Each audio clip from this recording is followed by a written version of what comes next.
And that is all for $20. You can get Silksong for $20.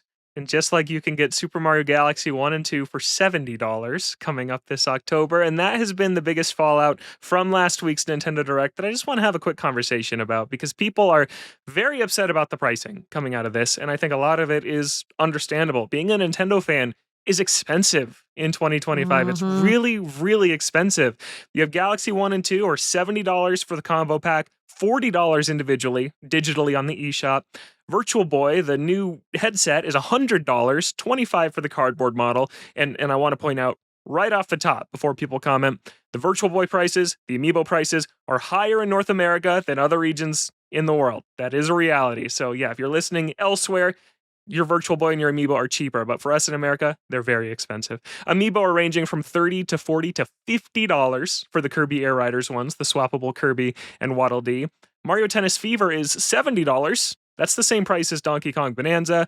And of course, we know the Mario Wonder Switch 2 edition plus Meetup in Bella Bell Park will be $80. Donkey Kong DLC is $20. DLC for a Pokemon game that's not even out yet is $30, which people are very upset about. So let's just talk about this. That's Rebel, more expensive than Silksong. The Donkey Kong DLC is the same price, and the Pokemon DLC is more expensive than Silksong. That's what whole Pokemon games used to cost. It is an exception. Silksong is a massive exception, and it's disingenuous to pretend otherwise. That said, Nintendo stuff is expensive. Oh my gosh. Yeah, there was discussion around Silksong from in the dev community of like, this is going to set a standard that we cannot hit if people are expecting a game like Silksong for $20. And I think that's fair criticism of like, maybe Team Cherry should have made Silksong more expensive just so that other people don't feel like that this precedent isn't set that that's what you always are going to get for $20, because it is insanely cheap. They could have been charging twice that and it would have been worth it. The thing about, probably my favorite way to explain this conversation is what happened in our planning meeting yesterday, where Logan and Brian were talking about the Galaxy pricing, and they were saying it's crazy. This is, Galaxy 1 and 2 is $70. And that was the first moment where I literally said to them, I was like, wait, I thought that it was free. Wasn't this just part of the Nintendo Online expansion pass? What do you mean they're not only selling it, but it's $70? Like, are you kidding me? I literally just assumed this was a pack-in thing. Yeah, and I was like, they haven't built a Wii folder yet on the expansion pass. But when they do, it will be free, but it will be like the untouched version, sort of like how we have the original GameCube Wind Waker, but not Wind Waker HD with all the quality of life improvements. Yeah, this one's been really good. So I will say right out the gate, I support people who purchase physical media. I stopped doing it a very long time ago. Why am I paying more money for digital games than you are for a box that they have to ship in the mail and put on the truck? Why is it $80 for me to buy 2 of these games? You can get them bundled for $70 digitally as well. Digitally? It's just if you want them individually, they're $40. If you only want Galaxy 2, because 10 million people bought 3D All-Stars, which included Galaxy 1, they're upcharging you a little bit compared to the combo pack. You can still get the digital for $70. So if I only wanted one, but then like a day later, I was like, oh man, I should have bought 2. Then it's $80. But if I buy them both at the exact same credit card swipe, I think so. Yeah. Okay. So yeah, I mean the big takeaway from all of this, outside of this is expensive, is this is wildly inconsistent from thing to thing. And that's a little bit what we were talking about. I was talking about with Logan and Tom yesterday. It was just sort of like, if you look at this versus like Donkey Kong Country Returns HD, which was $60 for what is basically a Wii game, right? Or is a Wii game, then $40 is a good deal, right?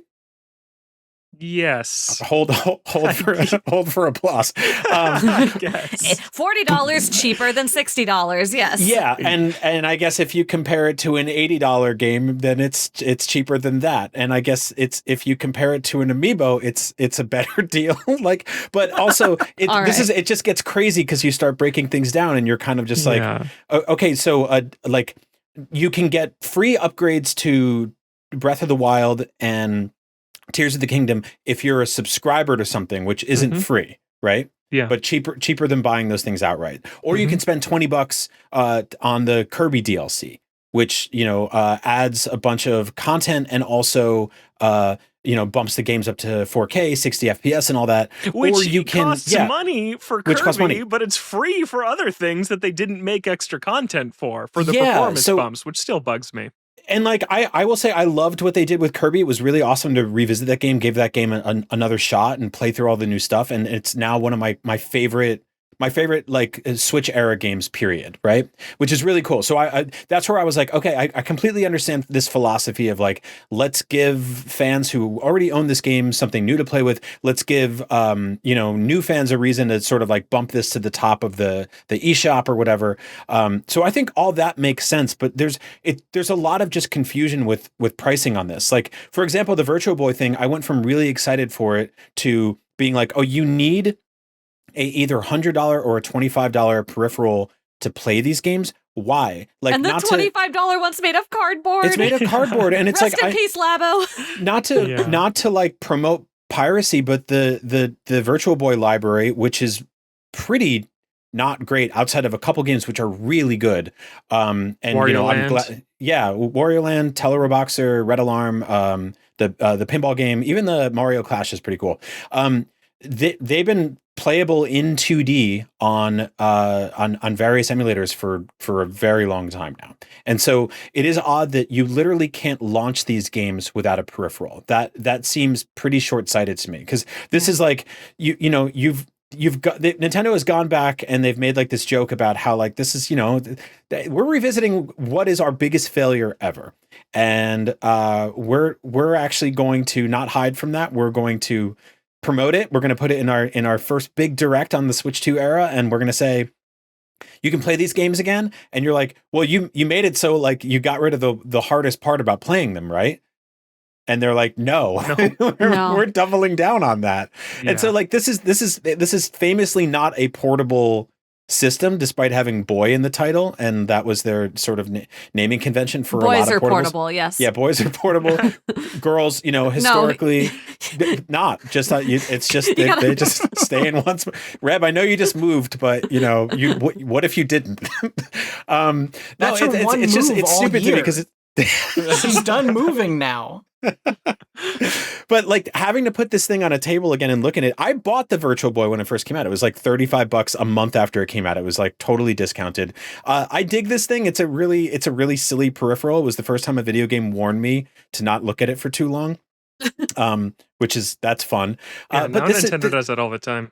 Yeah, but this was they have like the thing where it's like a picture of your window with the breeze coming out, and it's like, go outside, you weird. You're playing for 30 minutes. That's a really long time. It's gorgeous out there. Go outside. Go to bed. God, you loser. No, and so like it would have been cool if they were just like, you can play those games again now in 2D, but if you're crazy and dedicated and you want a cool thing for your shelf, we're also making $100 peripheral, right? Yeah, no one would be talking about this if that was how they did it. Like, because insane people like me and Brian would buy this for $100 and no one else would bat an eye and it'd be fine. But the fact that they're limiting this behind that is just, it's crazy. And they made the cheaper option with the cardboard, but even that feels overpriced. Yeah. It's also the aggregate of everything. I think everything you guys just said is right. But the aggregate of being a Nintendo fan in 2025 with all these prices going up by $10 to $20. So yes, video games normally cost money. I think about, the year ahead and I think, okay, I'm probably going to spend X amount of money on video games this year because I'm probably likely to buy this one. There's usually going to be some surprises in there. Maybe there's a new console coming out and I'm like braced for that. But literally every single, I have planned out for that in my brain, and then literally every single one of the things that I end up wanting this year is between $10 and like $20 more than I expected it to be, and all of a sudden that adds up. Like Donkey Kong, and then this extra DLC that I have to pay this extra money for, and then Pokemon's more expensive, then the DLC's more expensive, and then Mario Kart, like $80 games, man. I mean, I guess I got the bundle, but then I also had to buy a console this year, and the console was more expensive than past consoles. And so it just keeps. They haven't even announced DLC for Mario Kart, which is going to be, it'll have some weird long name and logo. It'll be like, Mario Kart World 8 Deluxe dinner at your dad's house or whatever. Meet up at the. Well, and the Virtual Boy thing too. Like, I get to the segment where, okay, you're going to announce something new for Switch Online, a service that I already pay for. And when I get to that segment, I'm like, all right, well, at least this isn't going to cost me any more money than I'm already paying. And then you announce something that in order to access, I have to pay additional money to you. And it's like, I just put Donkey Kong 64 on frickin' Nintendo Switch Online. That's all. Yeah. No, right. That's exactly it, Reb, is that this is something, it is an add-on to an add-on. This is already in NSO Plus expansion pack. It's going to be the only thing you can't just play with a Switch controller and your console or your TV. And the comparison is they put GameCube on there. They sell a GameCube controller. You can't only play those games with the GameCube controller. God, can you imagine? Yeah, no one. That would be terrible. But it's a very similar thing. And if this was a more beloved library, I think people would be even more upset about it. I also think you're right in that it is the cost of everything. And it weirdly is a way where it's hurting Nintendo's public image of how much stuff they publish. Like, that's a good thing. That is objectively good news in this industry. Nintendo has like 16 things that they have announced on the calendar to publish either this year or next.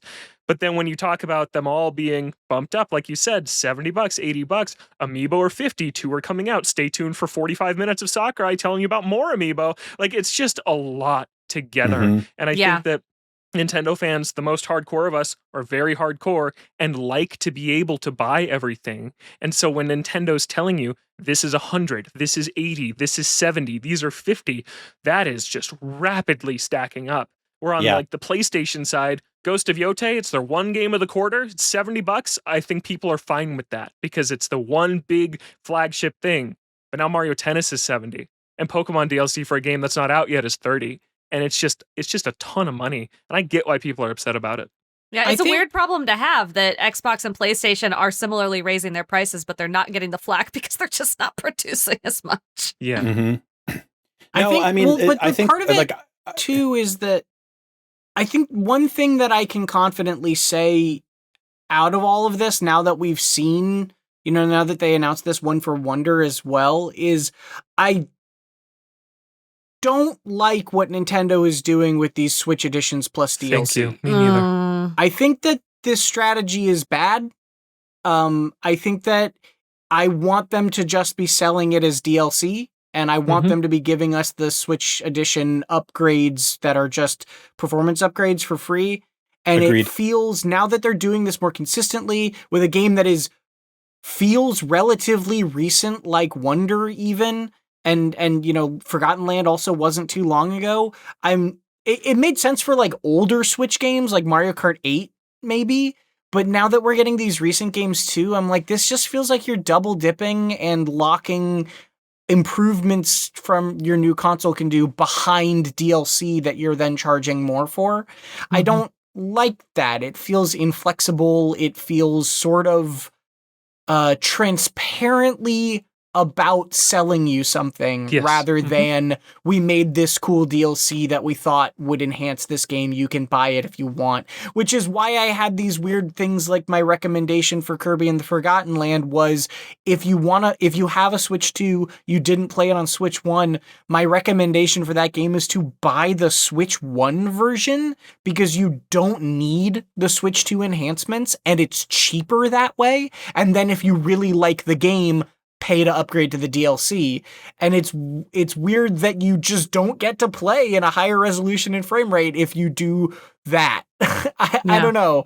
I don't like that. And I think that it is also adding to this problem of it feels like there is so much stuff because they keep double dipping on these old things. Whereas if it was just them releasing DLC for their old games, you wouldn't feel as much pressure to be wanting all of them, or at least I wouldn't. No, I think that's exactly it, Tom, and I'm glad you brought it up because I feel like I'm always the one harping on the Switch 2 editions that I still think are disgusting. Like some of these price increases, I understand. There are the tariffs, that's why stuff's more expensive here. And then we look at Nintendo's financials every quarter on the show. It's everyone's favorite segment of the quarter. And last time we talked about how Nintendo made more money last quarter than any other in company history, but their margins are significantly thinner now because they're making a beefier console which is what so many of you out there wanted, was a super powerful console. That's more expensive to make. Games are more expensive to make for it. So in some cases, not all, I understand the increased price. Should Galaxy be $70? Absolutely not. But some of these I get. But it is the Switch 2 editions. It is, Tom, you said your recommendation for Kirby was buy the Switch 1 version. I said the exact same thing in my review for Mario Party Jamboree. Like these Switch 2 DLC plus performance boost things are usually not worth it, and they're pretty scummy feeling. Like, it doesn't feel good when you give me a free update for Link's Awakening and Echoes of Wisdom and Scarlet and Violet, and then say, oh, but for Wonder, you have to buy these multiplayer minigames that you're probably not really going to want to play, to have it not look blurry in 720p on your handheld Switch 2. That it sucks. I think that's also just really lame. I think I said Mario Kart 8. I meant like Breath of the Wild or the earlier games. Mario Kart 8 obviously got World. No, Mario Kart 8, they won't up that one. They won't make that one because they don't want you to look at that game anymore. They want you to play the new one. They don't want you to look back and go, oh, there's a lot of content in this. How come they haven't put this in the new one yet? No, what I was thinking about is I love Galaxy 1 and 2. They're two of the best video games ever made. And so I will begrudgingly pay the price, which makes all of my complaining moot. So cool. I'm just going to put that out there. But also, I already bought Galaxy 1. Yeah. I did. I bought it in the 3D All-Stars collection. And there's I know that they hid that in a game that they weirdly stopped selling digitally, which I still don't understand. They're like, hey, we took two and a half of the most iconic. We all know which one you're talking about. All right. Yeah. Slander. Hey, look, I 100%ed Sunshine back in the day. I don't want to hear about it. I enjoyed that game. I like it. And you never will again. Yeah, never will again. It's not up there with the other ones, right? But like they sold that game as a collection and then just stopped selling it. Like it's, you can go to a Best Buy and maybe find one like underneath one of the, pallets somewhere or like shoved behind a shelf, but like they are not selling that game digitally anymore. But I bought it, I own it. There's no upgrade path for that, right? There's no way of me taking that third of a purchase that I made whenever and spending $10 or whatever to get the new additions they're doing here. Well, it's a completely new SKU. Yeah. They did release a random update for 3D All-Stars that did bring it up to some Switch 2 standards. Yeah. Kind of maybe in preparation of this. So which is weird. Odd, right? Yeah, it's super weird. Because if so your goofy. Galaxy is like locked to that cartridge, then it's bizarre. This is kind of a tangent, but it's also a thing I just sort of realized as we were discussing this is the way Nintendo is titling these is also misleading in a way that feels maybe intentional, where they didn't call it Super Mario RPG Remake. They just called it Super Mario RPG. They didn't call it Paper Mario and the Thousand Year Door Remake. They just called it Paper Mario and the Thousand Year Door. And now these are just being called Super Mario Galaxy and Galaxy 2. And they're not remakes. They don't look as good as if these games were remade, but they are still being sold at a high price and framed the same way as recent remakes.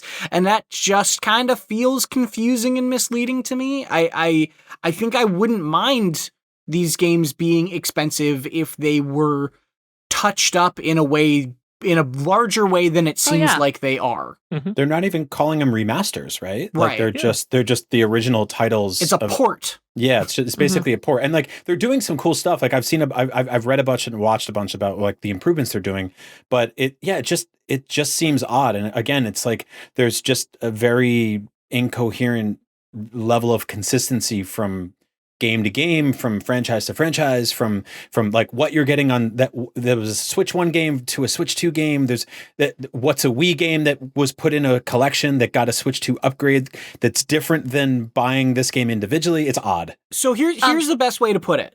These are Wii games, right? Yeah.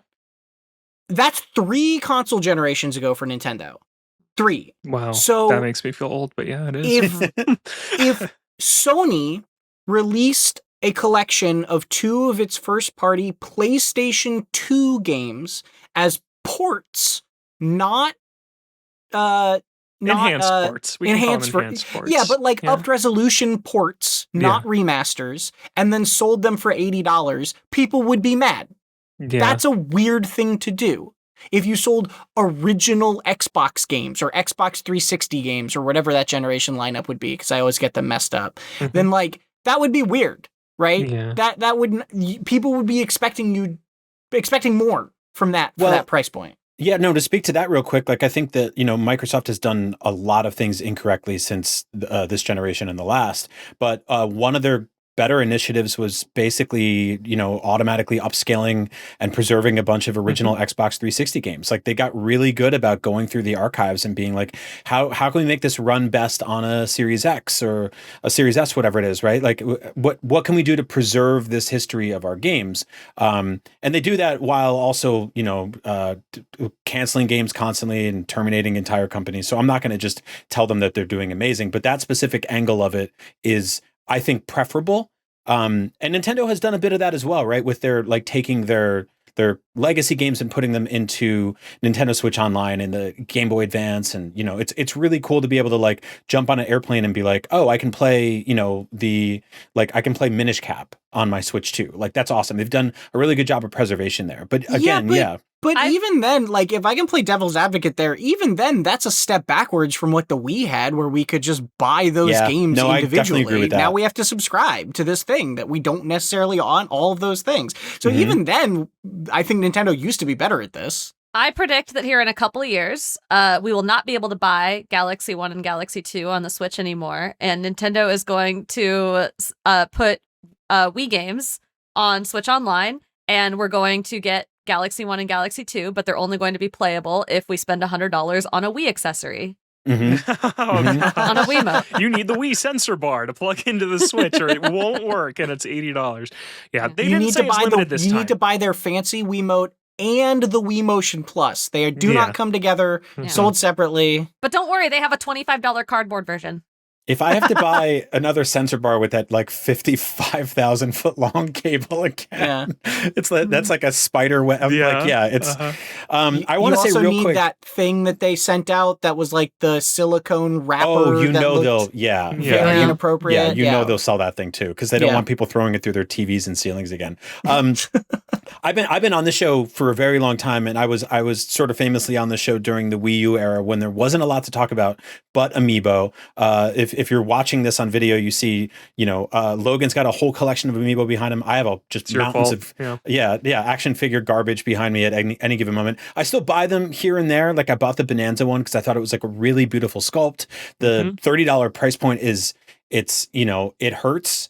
Amiibo famously was $11-12 when they first launched, and then they sort of started testing the waters of what Amiibos actually were. Is it a piece of yarn? Is it a cereal box? Is it a bracelet you can only get at a theme park? There was a lot of that, right? Idea.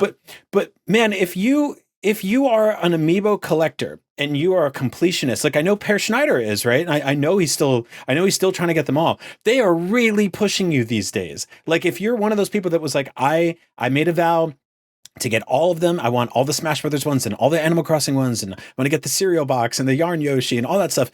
These days they're $30, $40, $50 each. I think that's really pushing it. And I understand the tariff thing is a major thing, but seeing a Samus Amiibo for $11.99 when those things first launched in the Smash Brothers line versus seeing the new ones, which are 3 times that price, is just crazy to me. And I know the sculpts are better, the paint applications are better now. They're better looking figures, right? But these are not articulated action figures. These are not cool things that you can take off the base and play with. People aren't really buying them for their functionality anymore, right? Because honestly, a lot of that has been sort of sidelined. No, Brian, in Super Mario Galaxy 1+2, you can scan the new Mario or Rosalina Amiibo to get a 1-up mushroom or a life mushroom that adds 3 life points to Mario's health, and they do not come out until April, 6 months after these ports come out. Nobody is buying these for the functionality, and Nintendo knows it.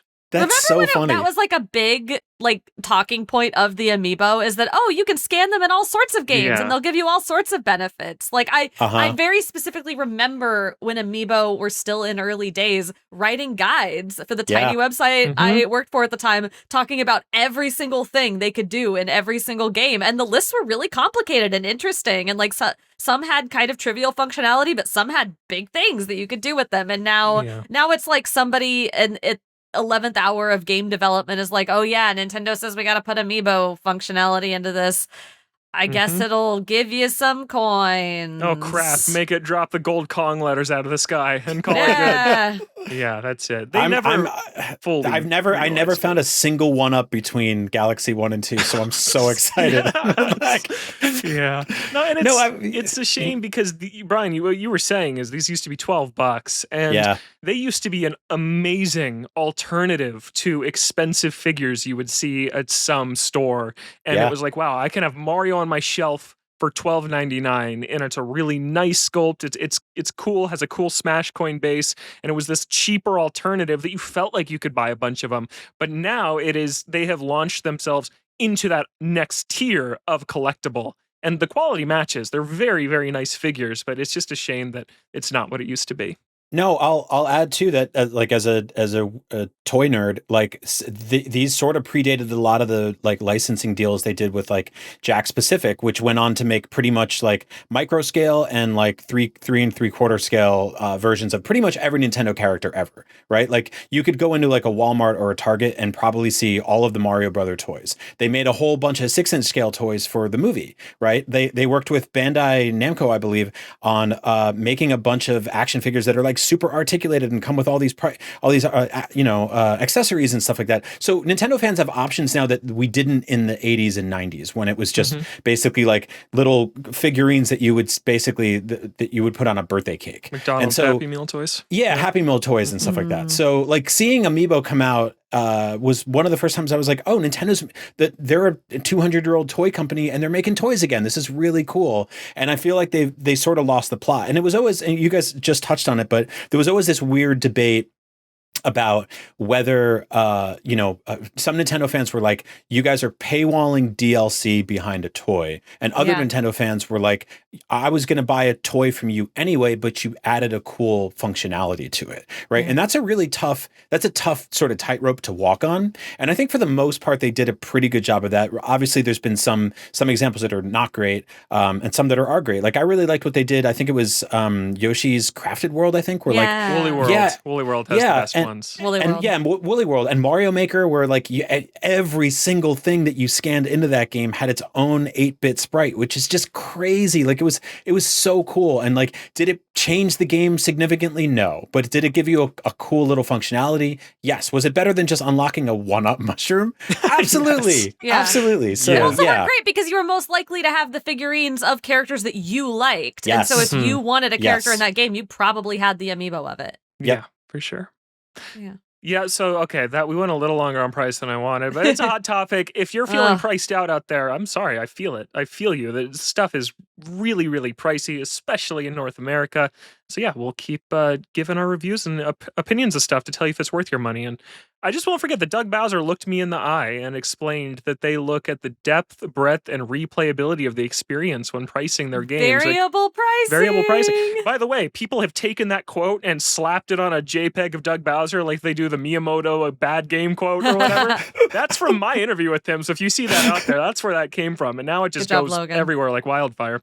But yeah, and that worked at the time because he was trying to justify why Mario Kart's $80. But now it's come back around, and this quote's not so good. You're telling me Nintendo thinks Mario Tennis is as good as Donkey Kong Bonanza? I don't believe you. I don't. So it's a better tennis game for sure. Tennis, I hope so. Can I help you seg just a little bit? Yes. Thanks for watching this clip from Nintendo Voice Chat. Be sure to catch the full episode over at youtube.com/IGN Games. New episodes of NVC drop every Friday on IGN Games, IGN.com, and your favorite podcast platforms. With the Nintendo Switch 2 finally here, there is so much to dive into. We appreciate you tuning in, and don't forget, NVC is the only place you can get the thing.